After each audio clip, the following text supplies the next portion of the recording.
Hi சிநேகிதிகளே. கடவுள் நம்ம ஒவ்வொருத்தருக்கும் மினிமம் ஒரு திறமையாவது கொடுத்திருக்காரு. உங்ககிட்ட நிச்சயமா ஒரு டேலண்ட் இருக்குது. அதை நீங்க அவருடைய மகிமைக்காக யூஸ் பண்றீங்களா? எப்படி உபயோகிக்கிறது? எங்க போறதுன்னு தெரியாம இருக்கீங்களா? எங்களை காண்டாக்ட் பண்ணுங்க. Editors, photographers, actors, creative writers, dubbing artist இப்படின்னு எங்களுக்கு நிறைய பேர் தேவைப்படுறாங்க. நாம எல்லாரும் கைகோர்த்து ஆண்டவரின் பணியை உற்சாகமா செய்யலாம். வாங்க இப்போ நிகழ்ச்சியை பார்க்கலாம். காலை நேரம் மஞ்சுளாவும் அவ தோழி நிர்மலாவும் வாக்கிங் போயிட்டு இருந்தாங்க. நிர்மலா மஞ்சுளா வீட்டுக்கு 2 தெரு தள்ளி குடியிருந்தா. மஞ்சுளா தான் வீட்டை விட்டு கிளம்பும் போது நிர்மலாவுக்கு ஃபோன் போட்டு சொல்லிட்டு தெருக்கோடிக்கு வருவா. நிர்மலாவும் அங்கே வர 2 பேரும் சேர்ந்து 1 மணி நேரம் வாக்கிங் போவாங்க. 2 பேருக்கும் ஆண் பெண்ணுன்னு 2 பிள்ளைங்க. திருமணம் பண்ணி கொடுத்தாச்சு. எல்லாருமே வேற ஊரில் குடியிருக்கிறாங்க. வசதிக்கு குறைச்சல் இல்லை. மஞ்சுளா நிர்மலா 2 பேர் கணவன்மார்களும் ரிட்டையர்ட் ஆகி வீட்டில் இருக்கிறாங்க. போதுமான அளவு பென்ஷன் வருது. மஞ்சுளா நிர்மலா 2 பேருக்கும் பிக்கல் பிடுங்கல் இல்லாத நிம்மதியான வாழ்க்கை. உடலை ஆரோக்கியமாக வச்சுக்கிட 2 பேரும் தினமும் ஒழுங்காக வாக்கிங் போயிடுவாங்க. 1 மணி நேரம் வாக்கிங்கில் வாய் மூடிக்கிட்டு சும்மா போக முடியுமா? 2 பெண்கள் சேர்ந்தா பேச்சுக்கா குறைச்சல். கணவன் பிள்ளைங்களை பற்றி பேசுவாங்க, சொந்தக்காரங்க தோழிகளை பற்றி பேசுவாங்க, ஊர்க்கதையும் இடையில வரும். கடவுளை பற்றி, அவர் இவங்க வாழ்க்கையில் செஞ்ச நன்மைகளை பற்றியும் ஒருத்தருக்கு ஒருத்தர் பரிமாறிக்கிடுவாங்க. அன்னைக்கு இளங்காற்று இதமாக வீசிக்கிட்டு இருந்துச்சு. பல கதைகளை பேசிக்கிட்டே 2 பேரும் வேகமாக நடந்துக்கிட்டு இருந்தாங்க. திடீர்னு நிர்மலா மஞ்சுளா கிட்ட, மஞ்சுளா அந்த 4000 ரூபாய் வாங்கிட்டியான்னு கேட்டா. எந்த 4000 ரூபாய்னு மஞ்சுளா புருவம் உயர கேட்டா. அதுக்கு நிர்மலா, அட என்ன மஞ்சுளா, வெள்ள நிவாரண நிதியை பற்றி சொல்கிறேன். வெள்ளம் பாதித்த பகுதியில் வசிக்கிற ரேஷன் கார்டு இருக்கிற ஒவ்வொரு வீட்டுக்கும் 4000 ரூபாய் தர்றாங்க. நம்ம ஏரியாவும் அந்த லிஸ்ட்டில் வந்துருச்சு. நான் இன்னைக்கு மத்தியானம் போய் வாங்கலாம்னு இருக்கிறேன். நீயும் வர்றியான்னு ஆவலோட கேட்டா. அவள் குரலை உற்சாகம் வெடிச்சது. மஞ்சுளா பதில் சொல்லாமல் அமைதியாக நடந்தா. நிர்மலா விடலை. மஞ்சுளா, கால நேரம் பயங்கர கூட்டமாக இருக்கும், அடிதடி கூட நடக்க வாய்ப்பு இருக்குது. நாம் வீட்டு வேலையெல்லாம் முடிச்சுட்டு ஒரு 12-12:30 மணிக்கு போவோம். வழக்கம் போல் நீ வீட்டை விட்டு கிளம்பும்போது எனக்கு கால் பண்ணு. அப்போ நானும் கிளம்புறேன். 2 பேரும் சேர்ந்து போகலாம். கூட்டம் அதிகமாக இருந்தாலும் க்யூவில் நிற்கும்போது நம்ம 2 பேரும் பேசிக்கிட்டே நின்னோம்னா கஷ்டமாக தெரியாது. அப்புறம் ரேஷன் கார்டு எடுத்துகிட்டு வர மறந்துடாத அப்படின்னு சொன்னான். மஞ்சுளா முகத்தில் ஆமோதிப்பின் அறிகுறி இல்லை. நிர்மலா தொடர்ந்தா. வெயில் அதிகமாக இருக்குமே, வெயிலில் எப்படி நிற்கிறதுன்னு யோசிக்கிறியான்னு கேட்டா. மஞ்சுளா தலையை இல்லைங்கிற மாதிரி ஆட்டினா. உடனே நிர்மலா, ஓ வரிசையில் நின்று வாங்குறது கூச்சமாக இருக்குதா? நம்ம ஏரியா டாக்டர், லாயர், ப்ரொஃபஸர்ஸ், அப்புறம் ஊரில் இல்லாத என்ஆர்ஐ எல்லாருமே வாங்கிட்டுருக்குறாங்க. நீ என்னடான்னா இதுக்கு போய் கூச்சப்படுறியே அப்படின்னு சொன்னான். மஞ்சுளா நடக்கிறத நிறுத்திட்டு நிர்மலா முகத்தை கூர்ந்து பார்த்தா. ஏன் நிர்மலா, நம்ம ஏரியாவுக்கு இந்த வருஷம் வெள்ளம் வந்துச்சா? வந்து நிர்மலா தடுமாறினா. மஞ்சுளா வேதனையோட சொன்னா. நிர்மலா, ஞாபகம் இருக்கா? 2 வருஷத்துக்கு முன்னால் வெள்ளம் வந்து நம்ம வீடுகளில் தண்ணீர் புகுந்துட்டுது. இந்த இடமே வெள்ளக்காடாக இருந்துச்சு. நிறைய குடும்பங்கள் தங்க இடம் இல்லாமல் மொட்டை மாடி, நண்பர்கள் வீடுன்னு தஞ்சமானாங்க. இதே கிரவுண்டில் நீயும் நானும் நின்று, ஆண்டவரே இந்த வெள்ளத்தால் நாங்கள் படுற பாட்டை நீர் பார்க்குறீரப்பா, நீர் சொல் ஆகும், நீர் கட்டளையிட நிற்குங்கிற உம்முடைய வாக்கின்படி எங்களுக்கு வேண்டிய தண்ணீரை அளந்து தாரும்னு ஜெபிச்சோம். ஞாபகம் இருக்கா? நிர்மலா அந்த நாட்களை நினச்சி பார்த்தா. வீடெல்லாம் தண்ணி, கட்டிலுக்கு மேலே சோஃபா செட்டை போட்டு அதுக்கு மேலே எல்லா பொருட்களையும் வச்சு சமைக்க முடியாமல், கரண்ட் இல்லாமல் அவங்க பட்ட பாடு கொஞ்சம் நஞ்சம் இல்லை. அப்புறம் 2-3 நாள் கழித்து தண்ணீர் வடிஞ்சது. அதோட கஷ்டம் குறையலை. வீடெல்லாம் ஒரே குப்பை நாற்றம். வீட்டை சுத்தப்படுத்தி வீட்டுக்கு மறுபடியும் பெயிண்ட் அடிக்க ஒரு பெரிய அமௌண்ட் செலவாச்சு. ஆயுசுக்கும் இப்படி வெள்ளம் வரக்கூடாதுன்னு இவா மஞ்சுளாவோட எவ்வளவு உருக்கமாக ஜெபம் பண்ணுனா. இதெல்லாத்தையும் நினச்சி பார்க்கும்போது நிர்மலாவோட தலை கவிழ்ந்துச்சு. மஞ்சுளா தொடர்ந்து சொன்னா, ஆண்டவர் நம்ம ஜெபத்தை கேட்டார். 2 வருஷமாக வெள்ளம் நம்ம பக்கம் எட்டி பார்க்கல. லிஸ்ட்டில் நம்ம தெருவும் இருக்குன்னு வராத வெள்ளத்துக்கு 4000 ரூபாய் கை நீட்டி வாங்குறது தப்பு இல்லையா? நிர்மலா முகத்தில் மேகம் விலகி இருந்துச்சு. மஞ்சுளா, 4000 ரூபாய் சும்மா வருதுன்னு மனம் சபலப்பட்டுட்டு. சின்ன சோதனை நம்ம சாட்சியை காற்றுல பறக்க விட பார்த்துச்சே. தேங்க்ஸ், சரியான சமயத்தில் என் கண்ணை திறந்தேன்னு சொன்னான். மஞ்சுளா நிர்மலாவை பார்த்து சொன்னான், நம்மளால் எளிதாக மேற்கொள்ளக்கூடிய சின்ன சின்ன சோதனை தான் நமக்கு வரும், அதில் நாம் விழுந்துடக்கூடாது. ஆஃப்டர் ஆல் ஒரு 4000 ரூபாய், இதை வாங்கினா யாருக்கு என்ன நஷ்டம்னு நீ நினைக்கலாம். கொஞ்சம் மாற்றி யோசிச்சு பாரு. இந்த 4000 ரூபாய் நமக்கு நிரம்ப போகிறது இல்லை. அப்படி இருக்கும்போது இது சின்ன சோதனை தான், இதில் நாம் விழுந்துடக்கூடாது. நம்மக்கிட்ட பணமே இல்லைன்னு வச்சுக்கிடுவோம், 1000 கணக்கில் பணம் கொடுக்காங்கன்னு வச்சுக்கிடுவோம். அது நமக்கு சேர வேண்டிய பணம் இல்லாட்டி அதையும் நம்ம வாங்கக்கூடாது. இதை வேணால் பெரிய சோதனைன்னு சொல்லலாம். இப்படி சின்ன சோதனையிலேயே நம்ம விழுந்துட்டோம்னா பெரிய சோதனைகளை எப்படி தாங்குவோம்? சோதனை சிறுசோ பெருசோ எதுவாக இருந்தாலும் அதை நாம் மேற்கொள்ளணும். சாட்சியுள்ள வாழ்க்கை வாழணும். நம்முடைய சுய முயற்சியால் இது முடியாது. ஆண்டவருடைய கிருபையை தினமும் கேட்கணும். சோதனையில் விழாமல் கவனமாக அடியெடுத்து வைப்போம். சாட்சியுள்ள வாழ்க்கை வாழுவோம்னு நீளமாக சொல்லி முடித்தா. சோதனையில் விழாமல் தன்னைய தடுத்த மஞ்சுளாவை நிர்மலா நன்றியோடு பார்த்தா. வணக்கம் தோழிகளே, என்ன கதையை பார்த்தீங்களா? நீங்கள் சாட்சியுள்ள வாழ்க்கை வாழ்கிறீங்களா? வேதாகமத்தில் சோதனைகளை பற்றியும் சோதனைகளை எப்படி மேற்கொள்ளணுங்கிறத பற்றியும் நிறைய இடத்துல சொல்லப்பட்டிருக்குது. நம்ம வாழ்க்கையில் தினமும் நம்ம சோதனைகளை சந்திச்சுக்கிட்டே இருக்கிறோம். அதில் நம்ம விழுந்துட்டோம்னா, ஐயோ நான் பாவி, நான் இப்படி விழுந்துட்டேனே, நான் ஒரு தோல்வியான வாழ்க்கையை வாழ்ந்துக்கிட்டு இருக்கேனேன்னு நினைக்காதீங்க. கிறிஸ்தவ வாழ்க்கையில் சோதனை ஒரு பகுதி. நம்ம எல்லாரும் அதை சந்திச்சே ஆகணும். எப்படிப்பட்ட சோதனைகளை நம்ம வாழ்க்கையில் வரும், அதை நம்ம எப்படி மேற்கொள்ளணும் அப்படிங்கிறத பற்றி இன்றைய நிகழ்ச்சியில் பார்க்கலாம். இன்றைக்கு இதை பற்றி பேச மிஸ்ஸஸ் ஜெபசிந்தி ஆல்வின் வந்திருக்கிறாங்க. வணக்கம் ஜெபசிந்தி. வணக்கம்க்கா. சாட்சியுள்ள வாழ்க்கை அப்படின்னு பார்த்தோம் இல்லையா?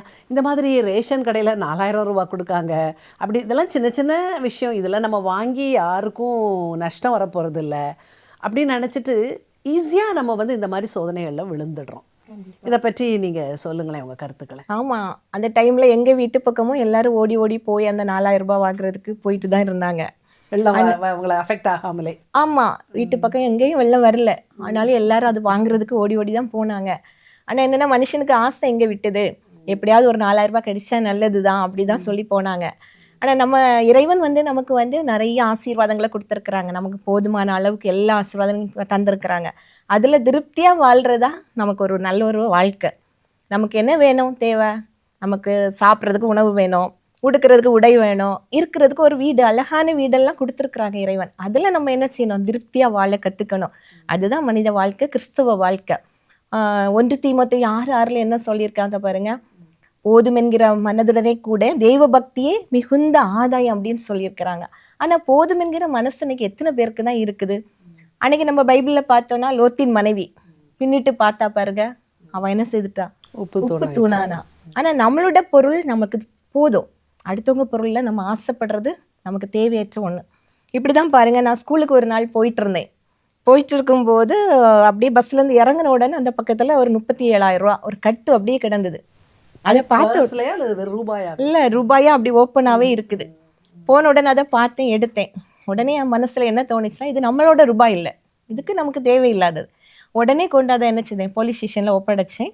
போலீஸ்காரங்க அது யாருன்னு கண்டுபிடிச்சி பேப்பரில் நம்ம ஒரு ஆட் போட்டோம், அது வழியாக கண்டுபிடிச்சாங்க, அந்த ஆள்கிட்ட கொடுத்துட்டாங்க. ஆனால் நான் ஸ்கூலுக்கு போன உடனே டீச்சர் ஒருத்தங்க சொல்கிறாங்க, என்ன சொன்னாங்க தெரியுமா, நமக்கு 2 மாதமாக சம்பளமே வரல, கடவுளாட்டு உங்கள்கிட்ட என்ன செய்திருக்கிறாங்க, அந்த ரூபாயை கண்ணில் காட்டியிருக்காங்க, ஆனால் நீங்கள் பெரிய தப்பு பண்ணிட்டீங்க, அந்த ரூபாய் எடுத்து போலீஸ் ஸ்டேஷனில் கொடுத்துட்டீங்களே அப்படின்னு சொன்னேன். நான் சொன்னேன், நமக்கு சம்பளம் என்னைக்குனாலும் வரும், அது நம்மளோட ரூபாய் இல்லை, நம்ம அதுக்கு கஷ்டப்படவே இல்லை, அது நமக்கு தேவையில்லாதது அப்படின்னு சொல்லிட்டு அப்படியே விட்டுட்டேன். கடைசியில் அந்த ரூபாய் ஒரு பரம ஏழை ஒருத்தரோடது. அவர் அதை கிடைச்ச உடனே அந்த அம்மா சொல்கிறாங்க, அவங்களோட வீட்டு அம்மா சொல்கிறாங்க, இந்த ரூபாய் மட்டும் கிடைக்கல அப்படின்னு சொன்னால் எங்கள் வீட்டுக்காரர் செத்தே போயிருப்பார், அவர் 3 நாளாக சாப்பிடவே இல்லை அப்படின்னு சொல்லிட்டு அங்கே ஒரு அறிக்கை பண்ணுறாங்க. கண்டிப்பாக இந்த ரூபாயை எடுத்து கொடுத்தவங்க ஒரு கிறிஸ்தவங்களாக தான் இருக்கணும் அப்படின்னு சொல்லியிருக்கிறாங்க. அதாவது சாட்சி உள்ள வாழ்க்கை. சாட்சி உள்ள வாழ்க்கைனா என்னது, நம்முடைய செயல், நடத்தை, வார்த்தை எல்லாத்துலேயுமே நம்ம என்ன செய்யணும், கிறிஸ்துவை பிரதிபலிக்கிறதா, அவரோட நற்செயல்களை நம்ம பிரதிபலிக்கணும். அவர் நமக்கு ஒரு மாதிரி வச்சுட்டு போயிருக்காரு, அதுபடி நடக்கிறதா ஒரு சாட்சியுள்ள வாழ்க்கை. சாட்சியுள்ள வாழ்க்கைன்னா முதல்ல நம்ம என்னன்னா எல்லாத்துக்கும் ஒரு அன்பை, தேவன் அன்பாகவே இருக்கிறார் அப்படின்னு சொல்லியிருக்கிறாங்க. அன்பு சகலத்தையும் சகிக்கும், சகலத்தையும் தாங்கும் அப்படின்னு சொல்லியிருக்காங்க. முதல்ல நம்ம அன்பா இருக்கணும். எங்க நம்ம அன்பா இருக்கிறோம்? வீட்டில் உள்ளவங்கள்ட்ட மட்டும்தான் நம்ம இன்னைக்கு என்ன செய்றோம்? அன்பா இருக்கிறோம். நம்முடைய ஆஃபீஸு, நம்ம எங்கே வேலை பார்க்குறோமோ அங்கே உள்ளவங்கள்ட்ட அன்பா இருக்கணும். நம்முடைய சொசைட்டி, நம்மளை சுற்றி இருக்கவங்க, இவங்கள்ட்டலாம் நம்ம எப்படி அன்பா இருக்கிறோம் அப்படின்னு சொல்லி பார்த்தா நிறைய வீடுகளில் இன்னைக்கு பக்கத்து வீட்டில் யார் இருக்காங்க அப்படின்றது கூட தெரியல. அப்படியே இருந்தாலும் என்ன செய்கிறாங்கன்னா, அப்படியே 2 வீட்டுக்கும் எப்படி சண்டையை உண்டாக்கலாம் அப்படின்னு சொல்லி குப்பையை அப்படியே நகட்டி அங்கே கொண்டு வச்சிடுறாங்க. அவங்க வீட்டு குப்பையை நகட்டி இங்கே கொண்டு வச்சிடுறாங்க. நற்செயல் மூலம் பிற ஆத்துமாக்களை நம்ம என்ன செய்யணும்? ஆதாயப்படுத்தணும். நம்ம என்ன நினைக்கிறோம்? நமக்கு வந்து ஒரு ஈகோ அல்லது சுயம். கடவுள் என்ன சொல்லியிருக்கார்? சுயம் நம்மள என்ன செய்யணும்? சாம்பலாக மாறணும். நான் நல்லா படிச்சிருக்கிறேன், நான் டாக்டராக இருக்கிறேன், நான் இன்ஜினியராக இருக்கிறேன், நான் டீச்சராக இருக்கிறேன், அல்லது நான் ஒரு பெரிய செல்வந்த பெண்ணாக இருக்கிறேன், நான் எப்படி அவங்களுக்கு தாழ்ந்து போகணும்? ஏன் அவங்கள்ட்ட நான் வந்து இந்த ஈகையை காட்டணும் அப்படின்னு சொல்லி சில டைம் நடக்கிறோம், அப்படி நினைக்கிறோம். அதுதான் பெரிய தப்பு. நம்ம எப்பவுமே என்ன செய்யணும்? விட்டு கொடுக்கறதுல ஒன்றும் நம்ம கெட்டு போகிறதே இல்லை. அதிலும் பிற மதத்தவர்கள் மத்தியில் வந்து நம்ம வெளிப்படுத்தணும், நம்ம சாட்சியை வெளிப்படுத்தணும்னா நம்ம இறங்கி தான் போகணும். சில விஷயங்கள்ல ஒரு சண்டைகள், பிரச்சனைகள் வர, ஒருவேளை அவங்க பக்கமே தப்பு இருக்கலாம், ஆனாலும் கூட அந்த இடத்துல வந்து நம்ம இறங்கி போகும்போது அவங்க என்ன நினைக்கிறாங்க? இவங்க உண்மையிலே கிறிஸ்துவ பிரதிபலிக்கிறாங்க அப்படின்னு சொல்லி அவங்களும் கூட நம்ம பக்கம் அன்பா இருக்கிறது கத்துக்கிறாங்க. அடுத்தால வார்த்தைகள், நம்ம வார்த்தைகள் இன்னைக்கு எப்படிப்பட்ட வார்த்தைகளை பேசுறோம்? எப்படி அடுத்தவங்களை கஷ்டப்படுத்தலாம், அடுத்தவங்க மனசை நோகடிக்கலாம் அப்படின்னு சொல்லிக்காரு. வள்ளுவர் கூட சொல்லுவார், தீயினார் சுட்டப்புண் உள்ளாரும் மாறாதே நாவினார் சுட்ட வடு. அதாவது அந்த தீய சொற்களை நம்ம பேசும்போது அவங்க மனசு எவ்வளவு நோகம் அப்படின்றது நம்ம உணர்றதில்லை. சில டைம் நம்மளுடைய பவர், நம்முடைய இதை காட்டுறதுக்காக வேண்டி என்ன செய்கிறோம்? அவங்கள தீய சொற்களை சொல்றது, அவங்கள நோகடிக்கிறதுக்கு என்ன வார்த்தைகளை பேசலாம் அப்படின்னு சொல்றோம். இன்னைக்கு சகோதர சிநேகம் எப்படி இருக்கு அப்படின்னு பார்த்தா சகோதரர்களுக்குள்ளே சிநேக சண்டையும் பிரச்சனையும் தான் இருந்திருக்கு. கண்கண்ட சகோதரத்தில் கடவுள் அன்பு கூற சொல்லியிருப்பார். அப்படி காணாத தேவனிடத்தில் எப்படி அன்பு கூறுறது அப்படின்னு சொல்லியிருக்கிறாங்க. முதல்ல குடும்பத்துக்குள்ள நம்முடைய உறவுகள், நம்முடைய சாட்சி எப்படி இருக்குது? நம்முடைய பிள்ளைங்க, நம்முடைய உறவினர்கள், நம்முடைய அக்கா தங்கச்சி, சகோதரர்கள், அவங்கள்ட்ட நம்ம எப்படி சாட்சி உள்ள வாழ்க்கை வாழ்கிறோம்? அவங்கள அரவணைச்சு கொண்டு போகணும். குடும்ப உறவுகள் ரொம்ப நல்லா இருந்தால் தான் அந்த குடும்பத்தில் சந்தோஷம், சமாதானம் நல்லா இருக்கும். ஆனால் நம்ம அதை செய்கிறதில்ல. அடுத்தால வெளியே சொசைட்டியில் பார்த்தாலும் கூட, நம்ம யாரை பார்த்தாலும் கூட ஒரு சிரிப்பு, ஒருத்தருக்கு ஒருத்தர் கனப்படுத்தணும். ஒருத்தங்களை கண்டா ஒரு மரியாதை, வணக்கம், நல்லா இருக்கீங்களா அப்படி இன்னைக்கு எத்தனை பேர் விசாரிக்கிறோம்? எதிர வரோம், எதிர்த்த வீட்டுக்காரங்க எதிர வரும்போது தான் நம்ம என்ன செய்கிறோம்? யாரோ ஒருத்தங்களை பார்த்தது போல முகத்தை அப்படியே திருப்பி வச்சுட்டு போகிறோம். இதனால அந்த உறவுகள் என்ன செய்யறது? பிரிஞ்சு போகிறது. கடவுளுடைய அன்பை நம்ம பிரதிபலிக்க முடியாது. அது ஆவியின் கனிகள். ஆவியின் கனிகள் நம்மள வரும்போது கண்டிப்பாக நம்மள்கிட்ட இருக்கிறவங்க, நம்மளை சுற்றி இருக்கிறவங்க நம்மளை பார்த்து ரட்சிப்புக்குள்ளே என்ன செய்வாங்க? வழி நடத்தப்படுவாங்க. நம்ம ஆத்துமாக்களை ஆதாயம் பண்ணணும் அப்படிலாம் நினைக்கிறோம். ஆனால் சில நேரங்களில் நம்ம என்ன செய்கிறோம்? தவறிறோம். ஆனால் இதுக்கு ஒன்றே ஒன்று, நம்ம வந்து சாட்சி உள்ள வாழ்க்கை வாழணும்னா முதல்ல வந்து கிறிஸ்துவின் அன்பில் நாம பலப்படணும். கிறிஸ்துவின் அன்பு நம்மள என்ன செய்யணும்? ஒரு நீரூற்று போல வந்துட்டே இருக்கணும். அதுக்கு நம்ம என்ன செய்யணும்? தினமும் ஜெபிக்கணும். ஆண்டவரே, இதை நான் தாங்கிக்கிறதுக்கு ஒரு வல்லமை எனக்கு தாங்க. நான் என்ன செய்யணும்? யாருக்காவது உங்களை பற்றி சொல்லணும், அல்லது என்னோட சாட்சியின் வாழ்க்கை வந்து பிறருக்கு ஒரு கனி தருகிற வாழ்க்கையாக இருக்கணும் அப்படின்னு சொல்லி நம்ம தினம் இறைவன்கிட்ட ஜெபிக்கணும். அது மட்டும் இல்லை, வேத வசனங்களை தினம் நம்ம படிக்கும்போது அது தானாகவே நமக்கு என்ன செய்யும்? அந்த அன்பின் ஊற்று நம்மள என்ன செய்யும்? வர. இதன் மேலும் என்ன செய்யலாம்? நம்மளை சுற்றி இருக்கிற எல்லாத்தையும் நம்ம ஆதாயம் பண்ணுறதுக்கு கடவுள் சொல்லியிருக்கிறார். அடுத்தால நம்ம பார்த்தோன்னா அப்போஸ்தலர் 1:8 சொல்லியிருக்கார், பூமியின் கடைசி பரியந்தம் நீங்கள் சாட்சியாக இருக்கணும் அப்படின்னு சொல்லியிருக்கிறார். அந்த சாட்சி வந்து இப்போ மட்டும் இல்லை, நம்ம கடைசி 1 நாள் 2 நாள் 3 நாள் அப்படி இல்லை. நம்ம சாட்சியின் வாழ்க்கை எப்படின்னா தொடர்ந்து போயிட்டே இருக்கணும், கல்லறை போகும் வரை. ஆமா, அந்த கல்லறைக்கு நம்ம போற வரைக்கும் அந்த சாட்சியின் வாழ்க்கை மூலம் நம்ம கூட இருக்கிறவங்க எல்லாத்தையும் என்ன செய்யணும்? இழுத்துட்டு வரணும். அடுத்தால பொறுமை. நம்ம யார்கிட்டையுமே இந்த பொறுமை இருக்காது. அந்த பொறுமை தான் இப்போ முக்கியமான ஒன்று. ஒருத்தங்க திட்டுறாங்களா, அப்போ என்ன செய்யணும்? நம்ம ஒரு பொறுமையாக இருந்துட்டோன்னா அவங்க என்ன நினைப்பாங்க? சரி, நம்ம இவ்வளோ திட்டுனா கூட அவங்க என்ன செய்கிறாங்க? சகித்துக்கிறாங்க. ஒருவேளை குடும்ப உறவிலையும் இருக்கலாம், கணவன் மனைவியை திட்டலாம், மனைவி கணவனை திட்டலாம், இல்லை பிள்ளைங்க கூட அம்மா அப்பாட்ட கோவப்படலாம். அப்பவும் நம்ம அவங்கள்ட்ட ஒரு அன்பால் ஒரு பொறுமையாக அந்த வாழ்க்கையை நம்ம கொண்டு போயிட்டு இருந்தோன்னா அந்த வாழ்க்கை என்ன செய்யும்? ஒரு சாட்சியின் வாழ்க்கையாக மாறும். அது மட்டும் இல்லை, நம்ம என்ன செய்யணும்னு சொன்னால், ஒரு சாட்சியின் வாழ்க்கைன்னு சொன்னால் ஏழைகளுக்கு உதவுறது, கஷ்டப்படுறவங்களுக்கு போய் நின்று ஹெல்ப் பண்ணுறது, இதெல்லாம் ஒரு நல்ல ஒரு வாழ்க்கை.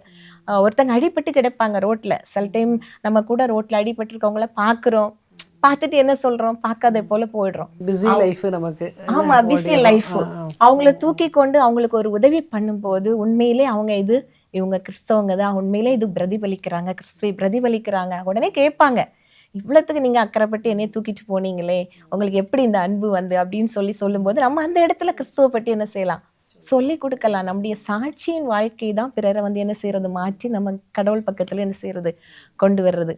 நம்ம பைபிள்ல கூட பார்க்குறோம், அந்த நல்ல சமாரியன் கதையில வந்து அவன் அடிபட்டு கிடக்கிறான், அவனை தூக்கி கொண்டு குற்றுயிராக கிடந்தவனை வந்து காப்பாற்றுறாங்க.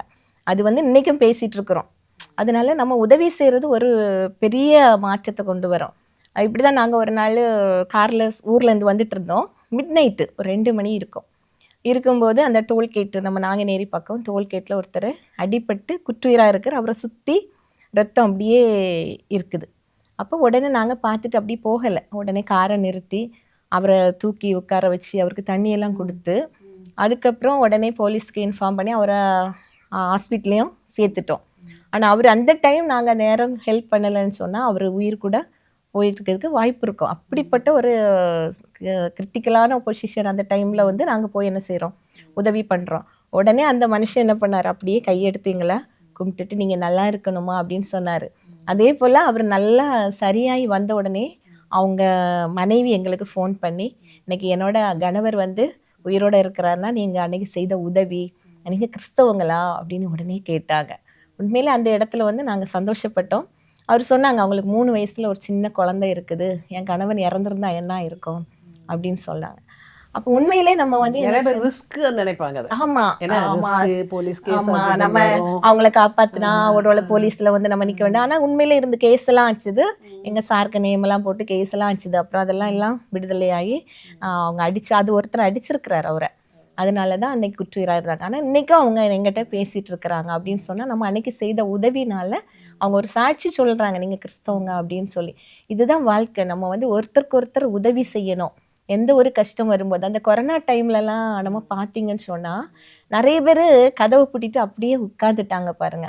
ஆனா ஒரு சிலர் என்ன செய்தாங்கன்னா, இறங்கி யார் யார் கஷ்டப்படுறாங்களோ அவங்களுக்கெல்லாம் நம்ம உதவி செய்யணும் அப்படின்னு சொல்லி இது பண்ணாங்க. அதுல நம்ம கிறிஸ்தவ ஆலயங்கள்லையும் கூட இருந்து என்ன செய்தாங்க, எல்லாத்துட்டையும் ரூபாலாம் எடுத்து அது கஷ்டப்படுறவங்களுக்கெல்லாம் வீடு வீடா போய் என்ன செய்தோம், ஹெல்ப் பண்ணோம். இதெல்லாம் ஒரு பெரிய உதவி. இதே போல் நம்ம வந்து நம்ம வாழ்க்கையில் அடுத்தவங்களுக்கு கடவுளை பற்றி பிரதிபலிக்கணும்னா ஒவ்வொரு விஷயங்களிலும், நம்ம செய்கிற ஒவ்வொரு விஷயங்களிலும் கடவுளை நம்ம என்ன செய்யணும், மகிமைப்படுத்தணும். அதே போல் அவரோட அன்பை என்ன செய்யணும், பிரதிபலிக்கணும். அதே போல் நம்ம வெளியே போகிறோம், ஒரு குருடர் இருக்கிறாரு, கஷ்டப்படுறவங்க இருக்கிறாங்க, இவங்களுக்கெல்லாம் நம்ம எப்படி உதவி செய்யலாம்? அப்படியே அந்த சைடு ரோடை கிராஸ் பண்ண முடியாமல் நிற்கிறாங்க, இவங்களெல்லாம் நம்ம என்ன செய்யலாம், கூட்டி கொண்டு அந்த சைடு கொண்டு விடுறது. இதே ஒரு பெரிய உதவி. இப்படி கஷ்டப்படுறவங்களுக்கு, ஏழைகளுக்கு, ஊனமுற்றோர், இப்படிப்பட்டவங்களுக்கெல்லாம் நம்ம உதவி செய்யறது ஒரு சாட்சி. பிள்ளைகளுக்கும் சொல்லி வளர்க்கணும். ஆமா, நம்ம பிள்ளைங்களுக்கும் அந்த காரியங்களை சொல்லணும். இன்னைக்கெல்லாம் பிள்ளைங்க என்ன பண்றாங்கன்னா, யார் கஷ்டப்பட்டா என்ன, நம்ம அதை கண்டுக்கிடாமலே போயிடுறாங்க. ஆனா கண்டிப்பா பிள்ளைங்க இனி உள்ள ஜென்ரேஷன்ல பிள்ளைங்களுக்கு உதவி செய்யறது எப்படி அப்படின்னு சொல்லி அவங்களுக்கு அதை கற்றுக் கொடுக்கணும். முதல்ல நம்ம வந்து பெற்றோர்கள் அவங்களுக்கு என்ன செய்யணும், ஒரு முன்மாதிரியா இருக்கணும். நம்ம செய்யற நற்செயலை பார்த்து தான் அவங்களும் செய்வாங்க. பிள்ளைங்க முன்னுக்கு நம்ம என்ன செய்யறோம், சண்டை போட்டு இருக்கிறோம் அல்லது பிள்ளைங்க முன்னுக்கு கத்துறோம், இதெல்லாம் பிள்ளைங்களுக்கு என்ன செய்யாது, மனசுல நோகடிக்கும். அது ஒரு சாட்சியா இருக்காது. முதல்ல நம்ம வீட்டிலேயே பிள்ளைங்களுக்கு பெற்றோர் என்ன செய்யணும், ஒரு சாட்சி உள்ள ஜீவியம் செய்யணும். அப்பதான் பிள்ளைங்களும் அதே அந்த ஜீவிதத்தை என்ன செய்வாங்க, கடைபிடிப்பாங்க. அடுத்து பிள்ளைங்களுக்கு வழிகாட்டுதலா நம்ம இருக்கணும். நம்ம வேலை செய்யற ஸ்தலத்துல முக்கியமா என்ன செய்யணும், நமக்கு யாருக்கு என்ன கஷ்டம் இருக்கு, அவங்களுக்கு என்ன ஆறுதலான வார்த்தைகளை செய்யலாம் அப்படின்னு தான் செய்யணும். ஒரு வேளை ஒருத்தங்க சுகவீனமா இருக்கலாம், அப்படிப்பட்டவங்களை போய் நம்ம என்ன செய்யலாம், பார்க்கலாம். அதை நம்ம செய்யறது இல்லை. சில நேரங்கள்ல என்ன நினைக்கிறோம், எதுக்கு நம்ம போய் பார்த்துட்டு அப்படின்னு சொல்லிட்டு விட்டுறோம். சாப்பாடு கொடுக்கலாம். ஆமா ஆமா, இப்ப ஹாஸ்பிட்டல்ல ஒருத்தங்க இருக்கிறாங்க, அவங்களால சமைச்சு எடுத்துட்டு போக முடியாது. அப்ப நம்ம ஒரு ஃப்ரெண்டா இருந்து அவங்களுக்கு என்ன செய்யலாம், அந்த உதவியெல்லாம் செய்யும் போது அவங்களுக்கு எப்படி இருக்கும், சரி பரவாயில்ல, நம்ம கூட வேலை பார்க்குற டீச்சர் கொண்டு நமக்கு என்ன செய்யறாங்க, சாப்பாடு கொடுத்துட்டு போறாங்க அப்படின்னு ஒரு எண்ணம் வரும். அதே போல இப்போ கிறிஸ்துமஸ் பண்டிகைகள் எல்லாம் வருது. அப்போ நம்ம இதுல என்ன வித்தியாசமா காட்டுறோம், நம்ம மட்டும் ட்ரெஸ் எடுத்து அழகழகா போடுறது இல்லை. நம்மளை சுற்றி கஷ்டப்படுறவங்க இருப்பாங்க. நிறைய பேர் யார் யார் அப்படி கஷ்டப்படுறாங்க, யாரால ட்ரெஸ் எடுக்க முடியலை, இதெல்லாம் கண்டுபிடிச்சு நம்ம என்ன செய்யணும், இந்த கிறிஸ்மஸ் வர்ற நாட்களில் என்ன செய்யணும், அவங்களுக்கும் கொடுத்து என்ன செய்யணும், சந்தோஷமாக கொண்டாடலாம். அடுத்து நம்ம வீடுகளில் பெரிய பிறந்த நாள் அது இதுன்னு நிறைய செய்கிறோம். அதில் நம்ம என்ன செய்கிறோன்னா, நம்ம நல்லா பெரிய கேக்கை வெட்டி நல்லா சாப்பிடணும், நல்லா திருப்தியாக இருக்கணும் அப்படின்னு நினைக்கிறோம். ஆனால் நம்ம சுற்றி நிறைய மக்கள் ஏழைகள் இருக்கிறாங்க. அவங்களுக்கெல்லாம் அந்த நாட்கள்ல இருந்து என்ன செய்யலாம், நம்மளால் முடிஞ்ச உதவிகளை செய்யும் போது அவங்களும் என்ன செய்வாங்க, அதை சாப்பிட்டு திருப்தியா இருப்பாங்க. இதுதான் ஒரு கிறிஸ்தவர்கள்னாலே கிறிஸ்து அவர்கள் கிறிஸ்துவை பிரதிபலிக்கணும். நம்ம வாழ்க்கை ஒவ்வொரு செயல் நடத்தை எல்லாவற்றிலுமே நம்ம நடத்தைன்னு சொல்லும்போது என்ன, எல்லாரும் சினிமாக்கு போறாங்க, எல்லாரும் அங்க போறாங்க இங்க போறாங்க அப்படின்னு சொல்லிட்டு நாமளும் இன்னைக்கு என்ன செய்யறோம், தியேட்டர்ல போய் உட்கார்ந்துருக்கோம். நிறைய கிறிஸ்தவ குடும்பங்கள் காலையில எங்க போறாங்க, சர்ச்சுக்கு போறாங்க, ஈவினிங் பார்த்தா தியேட்டர்ல உட்கார்ந்துருக்காங்க. இது என்னன்னா பிறரை திருப்திப்படுத்ததா இருக்குது. அதாவது மனுஷங்க எல்லாருமே செய்யறாங்க, நம்மளும் அதுல செய்யணும், அப்படி இருக்கணும் அப்படின்னு நினைக்கிறாங்க. அந்த இது இல்லை, மனுஷரை திருப்திப்படுத்தக்கூடாது, நம்ம இறைவனை திருப்திப்படுத்துகிற அளவுக்கு நம்முடைய வாழ்க்கையை என்ன செய்யணும், மேம்படுத்தி கொள்ளணும். சரி, நல்லா சொன்னீங்க. ஒவ்வொரு விஷயத்துலையும் நம்ம சாட்சியில் வாழ்க்கை வாழணும். நடத்தை, அப்புறம் எண்ணம், பேச்சு, எண்ணம் எல்லாமே ஒரு சாட்சியுள்ள வாழ்க்கையாக இருக்கணும். நீங்கள் அப்புறம் அன்பு இருக்கணும், நீங்கள் பொறுமை இருக்கணும் அப்படின்னு சொன்னீங்க. உதவி செய்யணும். அது மூலமாக நம்ம ஒரு சாட்சியுள்ள வாழ்க்கை வாழும் பொழுது கிறிஸ்துவை நம்ம வாழ்க்கையில் மற்றவங்க பார்ப்பாங்க அப்படின்னா, இப்படி நம்ம வாழும் பொழுது இந்த சமுதாயமே ஒரு நல்ல சமுதாயமாக மாறும் இல்லையா? சந்தோஷமாக எல்லாரும் வாழலாம். சரி, நீங்கள் ஸ்டுடியோக்கு வந்ததுக்கு ரொம்ப தேங்க்ஸ். இயேசு இந்த உலகத்தில் மனிதனாக சுற்றி திரிஞ்சப்போ பல முறை சோதிக்கப்பட்டாருன்னு வேதாகமத்தில் வாசிக்கிறோம். அவர் சோதிக்கப்பட்டதுனால சோதனை எப்படி இருக்கும்னு அவருக்கு தெரியும். சோதனைகளை மேற்கொள்றது மனிதர்களாகிய நமக்கு எவ்வளவு கஷ்டம்னு அவருக்கு தெரியும். அதனால தான் எபிரேயர் 4:15 நம்முடைய பலவீனங்களை குறித்து பரிதபிக்க கூடாத பிரதான ஆசாரியர் நமக்கிராமல் எல்லா விதத்திலும் நம்மை போல் சோதிக்கப்பட்டும் பாவமில்லாதவராய் இருக்கிற பிரதான ஆசாரியரே நமக்கு இருக்கிறார்னு எழுதப்பட்டிருக்குது. அவர் நம்முடைய இயலாமைகளையும் பலவீனங்களையும் நல்லா புரிஞ்சுக்கிடுவார். நம்ம சோதனைகளில் விழுந்துட்டோம்னா நம்மை ஆற்றி தேற்றுவார். நம்ம சோதனைகளில் விழாமல் இருக்கிறதுக்கு என்னென்ன செய்யலாம்னு சில டிப்ஸ் தரேன். மொத்தம் 5 பாயிண்ட்ஸ் சொல்கிறேன். முதல்ல நம்ம தனி ஆள் இல்லை அப்படிங்கிறத புரிஞ்சுக்கோங்க. ஆண்டவர் எப்பவும் நம்ம கூட இருந்து சோதனைகளில் நம்ம விழாமல் இருக்கிறதுக்கு நமக்கு உதவி செய்கிறாருன்னு நம்புங்க. 1 கொரிந்தியர் 10:13 எடுத்து வாசித்து பாருங்க. மனுஷருக்கு நேரிடுகிற சோதனையே அல்லாமல் வேறே சோதனை உங்களுக்கு நேரிடவில்லை. தேவன் உண்மையுள்ளவராய் இருக்கிறார். உங்கள் திராணிக்கு மேலாக நீங்கள் சோதிக்கப்படுகிறதற்கு அவர் இடங்கொடாமல் சோதனையை தாங்கத்தக்கதாக சோதனையோடு கூட அதற்கு தப்பிக்கொள்ளும்படியான போக்கையும் உண்டாக்குவார். இந்த வசனம் நமக்கு எவ்வளவு ஆறுதல் தருது இல்லையா? சோதனை வந்த உடனே ஜெபம் பண்ணுங்க. ஆண்டவரே தப்பித்துக்கொள்ள வழியை காட்டும்னு கேளுங்க. ஆண்டவர் வழியை காட்டுவார். நீங்கள் இருக்கிற ரூமை விட்டு வெளியே போயிடலாம். 1லிருந்து 10 வரைக்கும் எண்ணலாம், தண்ணி குடிக்கலாம். இப்படி ஏதாவது ஒன்றை செஞ்சு தப்பிச்சுக்கிறதுக்கான வழியை ஆண்டவர் நமக்கு காட்டுவார். 2வது, வேத வசனங்களை வச்சு போரிடலாம். வனாந்தரத்தில் இயேசுவை சாத்தான் 3 தடவை சோதிச்சான். இயேசு ஒவ்வொரு தடவையும் இப்படி எழுதியிருக்கிறதேன்னு சொல்லி வேத வசனங்களை மேற்கோள் காட்டினார். மனுஷன் அப்பத்தினால் மாத்திரம் அல்ல, கர்த்தருடைய வாயிலிருந்து புறப்படுகிற ஒவ்வொரு வார்த்தையினாலும் பிழைப்பான்னு உபாகமம் 8:3 சொன்னார். அடுத்து, உங்கள் தேவனாகிய கர்த்தரை பரீட்சை பாராதிருப்பீர்களாக அப்படிங்கிற வசனத்தை சொன்னார். இது உபாகமம் 6:16. அடுத்து, உன் தேவனாகிய கர்த்தருக்கு பயந்து அவருக்கே ஆராதனை செய்து அவருடைய நாமத்தை கொண்டே ஆணையிடுவாயாக அப்படின்னு உபாகமம் 6:13 மேற்கோள் காட்டினார். இந்த வசனங்களையெல்லாம் சொல்லி பசி, பெருமை, விக்கிரகாராதனை அப்படிங்கிற சோதனைகளில் இருந்து தன்னை காப்பாற்றிக்கிட்டாரு. வசனங்கள் நம்ம மனசில் இருக்கும்போது நம்ம ஈஸியாக டெம்டேஷன்ஸை ஓவர் கம் பண்ணிடலாம். வேற ஆண்கள் மேலே தகாத ஆசை வரும்போது 1 கொரிந்தியர் 6:18 சொல்லிட்டு, அதாவது வேசித்தனத்திற்கு விலகி ஓடுங்கள்னு சொல்லிட்டு அந்த இடத்த விட்டே ஓடி வந்துருங்க. கோபம் அப்படியே பொத்துக்கிட்டு வரும்போது யாக்கோபு 1:19 சொல்லுங்க. யாவரும் கேட்கிறதற்கு தீவிரமாயும் பேசுகிறதற்கு பொறுமையாயும் கோபிக்கிறதற்கு தாமதமாயும் இருக்க கடவர்கள். அது வேணும் இது வேணும்னு நம்ம பேராசைப்படும் போது எபிரேயர் 13:5 மறுபடி சொல்லுங்க. நீங்கள் பண ஆசை இல்லாதவர்களாய் நடந்து உங்களுக்கு இருக்கிறவைகள் போதுமென்று எண்ணுங்கள். நான் உன்னை விட்டு விலகுவதும் இல்லை, உன்னை கைவிடுவதும் இல்லை என்று அவர் சொல்லியிருக்கிறாரே. வேத வசனங்களை கொண்டு நாம் பேசும்போது நடக்கும்போது நாம் சோதனைக்குள்ள விழமாட்டோம். 3வது, தேவனுடைய சர்வாயுத வர்க்கத்தை தரித்து கொள்ளுங்கள். சத்தியம் என்னும் கச்சை பொய்களை எதிர்க்க, நீதி என்னும் மார்க்கவசம் நல் வழியில வாழ, சமாதானத்தின் சுவிசேஷத்திற்குரிய ஆயத்தம் என்னும் பாதரட்சை நற்செய்தி அறிவிக்க தயாரா நிற்க, விசுவாசம் என்னும் கேடயம் எரியும் அம்புகளை எதிர்க்க, இரட்சணியம் என்னும் தலைச்சீரா மனதை காக்க, ஆவியின் பட்டயம் தேவ வசனம். தினமும் கவச ஜெபம் பண்ணுங்க. அதாவது, ஆண்டவரே இன்னைக்கு உண்மையால என்னை சுற்றி கொள்ளும், நீதியான வழியில நடக்க எனக்கு கிருபை கொடும் அப்படின்னு ஜெபம் பண்ணுங்க. 4வது, கெட்ட இச்சைகள் வரும்போது அதை நல்ல ஆசைகளால் ரீப்ளேஸ் பண்ணுங்க. கெட்ட விஷயங்களை செய்யாமல் அமைதியாக இருக்கிறத விட, சோதனைகள் வரும்போது கெட்ட விஷயங்களை செய்யாமல் அதுக்கு பதிலாக நல்ல விஷயங்களை செஞ்சிடணும். இது நமக்கு கொஞ்சம் ஈஸியாக இருக்கும். 2 தீமோத்தேயு 2:22 என்ன சொல்லுது? அன்றியும் பாலியத்துக்குரிய இச்சைகளுக்கு நீ விலகியோடி சுத்த இருதயத்தோடே கர்த்தரை தொழுது கொள்ளுகிறவர்களுடனே நீதியையும் விசுவாசத்தையும் அன்பையும் சமாதானத்தையும் அடையும்படி நாடு. பொய் சொல்ல சோதனை வருதா? நீதியோட வாழணும்னு முடிவு எடுத்திருக்கோமே, என்ன வந்தாலும் பொய் சொல்லவே கூடாதுன்னு மனசுக்குள்ள சொல்லுங்க. நம்பிக்கை இழந்து சோர்வு வருதா? இதுவும் சோதனை தான். ஆண்டவர் மேலே நான் விசுவாசம் வச்சிருக்கிறேன், எதுவும் என்னைய ஒன்றும் பண்ணாதுன்னு உறுதியாக நம்புங்க. மற்றவங்க பண்ணுறது எரிச்சல் ஊட்டுதா, கோபம் ஊட்டுதா? நான் அன்பு செலுத்தணும்னு தீர்மானம் எடுத்திருக்கிறேன். அன்பு சகலத்தையும் தாங்கும், அன்பு சகலத்தையும் சகிக்கும், அதனால் நான் கோபப்பட மாட்டேன்னு உங்களுக்குள்ளே சொல்லுங்க.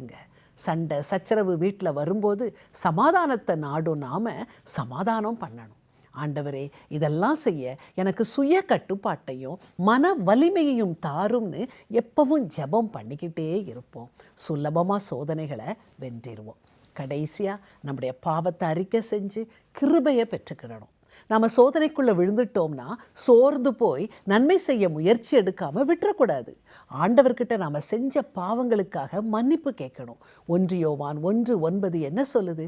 நம்முடைய பாவங்களை நாம் அறிக்கையிட்டால் பாவங்களை நமக்கு மன்னித்து எல்லா அநியாயத்தையும் நீக்கி நம்மை சுத்திகரிப்பதற்கு அவர் உண்மையும் நீதியும் உள்ளவராய் இருக்கிறார். செஞ்ச பாவத்துக்காக வெட்கப்படாதீங்க.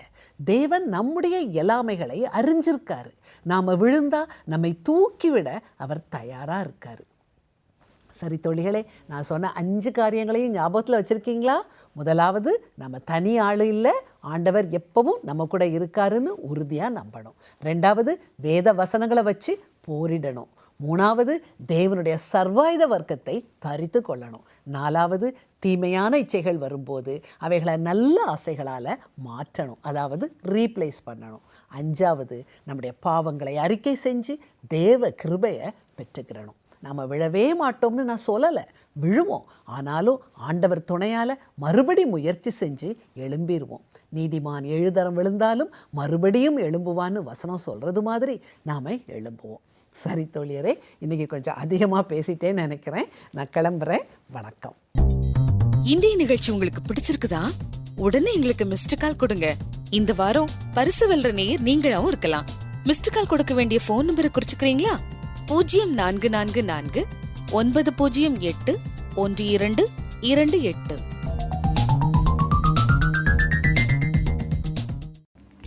நீங்க சாட்சியுள்ள வாழ்க்கை வாழ்றீங்களா?